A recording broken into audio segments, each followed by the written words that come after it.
On Point with Craig's Investment Partners. The information provided here is general in nature and it's not financial advice.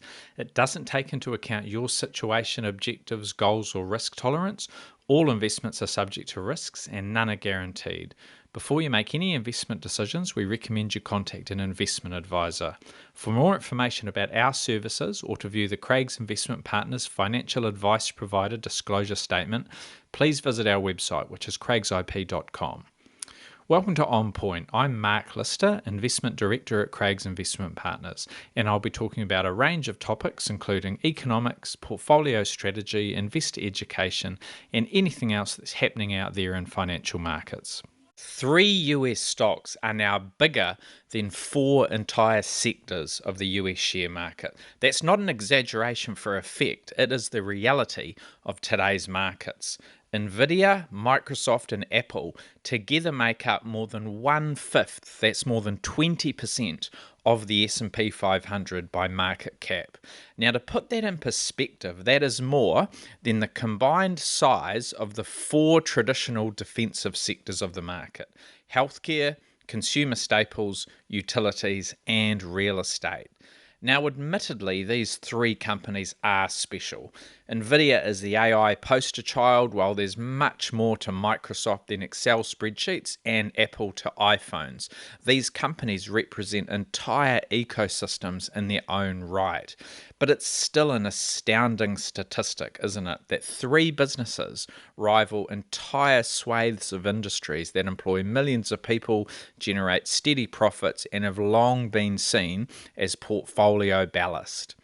Over the past 25 years, those 4 sectors have averaged about 34% of the market, while back in 2009, they were approaching 50%. That was in the depths of the GFC, when those sorts of companies proved to be much more resilient than the rest of the US market during those recessionary conditions.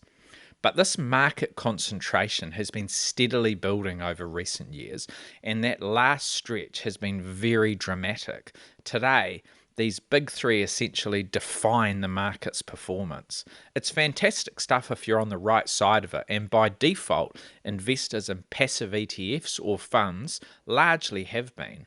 However, it raises a few very awkward questions. What does a broad exposure to the world's biggest economy and share market mean if the bulk of your returns come down to the performance of 2 or 3 tech giants? And how do we remain diversified when one stock can outweigh entire industries that were once considered the definition of stability and safety?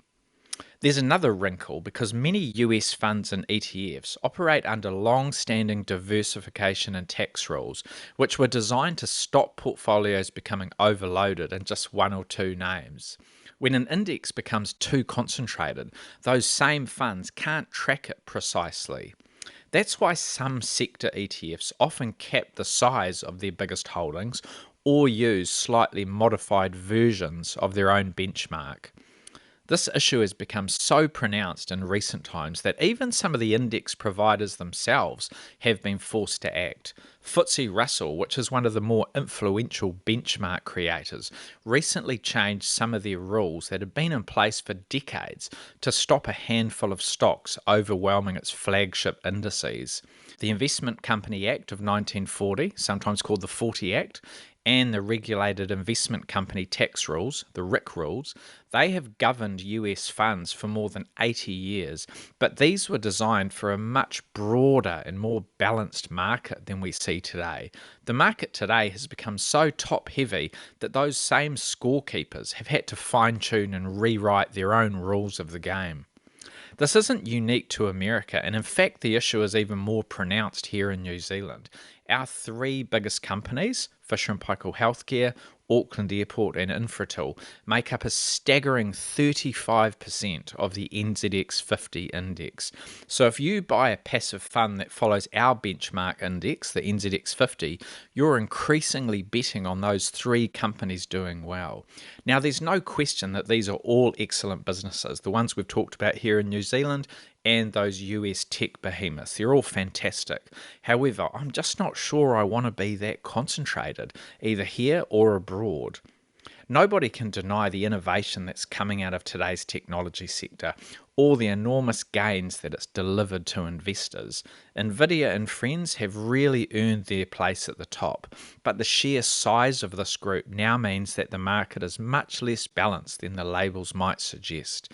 Now, that might be an issue for you, or it might not, but I think investors that are passively following these indices need to be really mindful of just how much is riding on a small group of companies.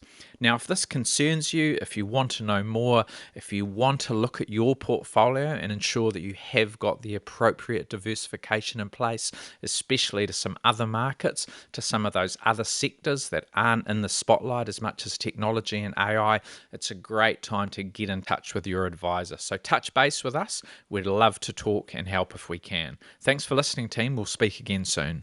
For more insights, visit craigsip.com.